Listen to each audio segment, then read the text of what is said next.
I found the second phone in my husband's gym bag exactly 1 week after our 5th anniversary dinner, and the only reason I even looked was because his real phone buzzed with a calendar reminder that said, "Call J 3 p.m." And he doesn't know anyone whose name starts with J. My name is Marielle. And this is the story of how a 5-year marriage I thought was rock solid turned out to be built on a foundation I never even knew existed. My husband, Theo, and I got married young, 26 and 28. We built a life that looked, from every outside angle, genuinely enviable. He worked in commercial real estate, I taught high school biology, and we'd just finished renovating a kitchen we'd been saving for since our wedding day. We had routines. Sunday morning farmers market, Wednesday date nights, a shared calendar color-coded in Google for both our schedules. I trusted that calendar completely until the day it betrayed me without even meaning to. The reminder said, "Call J 3 p.m., recurring every Tuesday and Friday.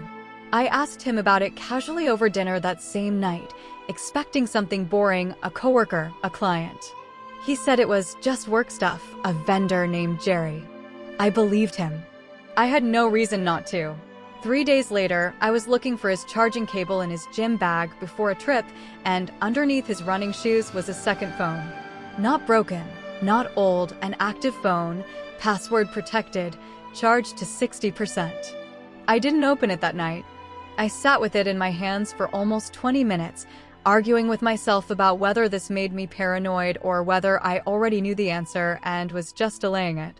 Eventually, I did what any reasonable person does at 11 p.m. with a shaking pair of hands. I tried our anniversary date as the passcode. It worked on the second try. Our wedding date, June the 14th. The messages went back 14 months. Jenna. Not a vendor. Not a Jerry. A woman he'd met at a work conference in Denver, someone from a different real estate firm entirely, someone he saw roughly twice a month whenever he had site visits, scheduled 2 hours outside the city. Visits I now realized coincided almost perfectly with the 14 months of messages on that phone. What broke something in me wasn't even the affair itself in that first moment. It was a message from 3 weeks earlier, right after our anniversary dinner, where he told her, "Tonight was rough, had to fake being into it all night, can't wait to see you Friday." I had picked that restaurant. I had worn a dress I bought specifically for that night. He had complimented it twice. I didn't confront him immediately.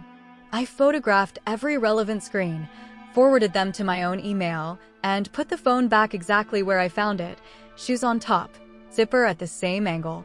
I needed 1 more week to figure out what I actually wanted to do, because Theo is disarming when he's confronted, charming, quick with explanations, and I didn't want to walk into that conversation unprepared and end up talked out of my own reality. During that week, I quietly moved half our savings into an account he didn't have access to, something my sister, a divorce paralegal, walked me through over the phone in hushed conversations from my car during school lunch breaks.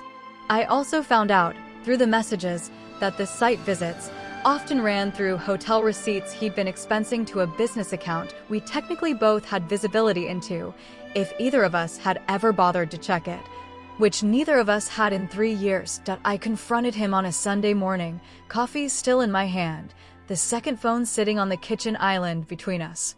He didn't deny it once he saw it. He didn't even really try. He said something about feeling invisible in the marriage, about Jenna making him feel interesting again, the same tired language I'd heard described in 100 other stories just like this one, except this time it was my kitchen island and my coffee going cold. I filed for divorce 11 days later. Not out of impulsiveness, out of clarity. The version of clarity you only get once you've had a week to sit with hard evidence instead of vague suspicion. The part nobody warns you about isn't the discovery. It's the recalibration afterward, realizing you have to go back through years of memories and figure out which ones were real and which ones were performance.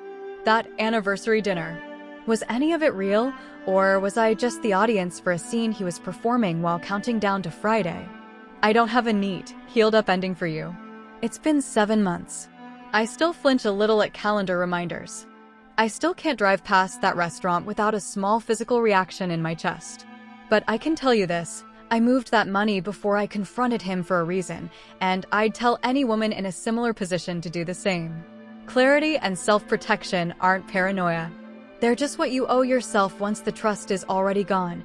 Even if you haven't said it out loud yet, if this story hit close to home, subscribe. I share real stories like this every week.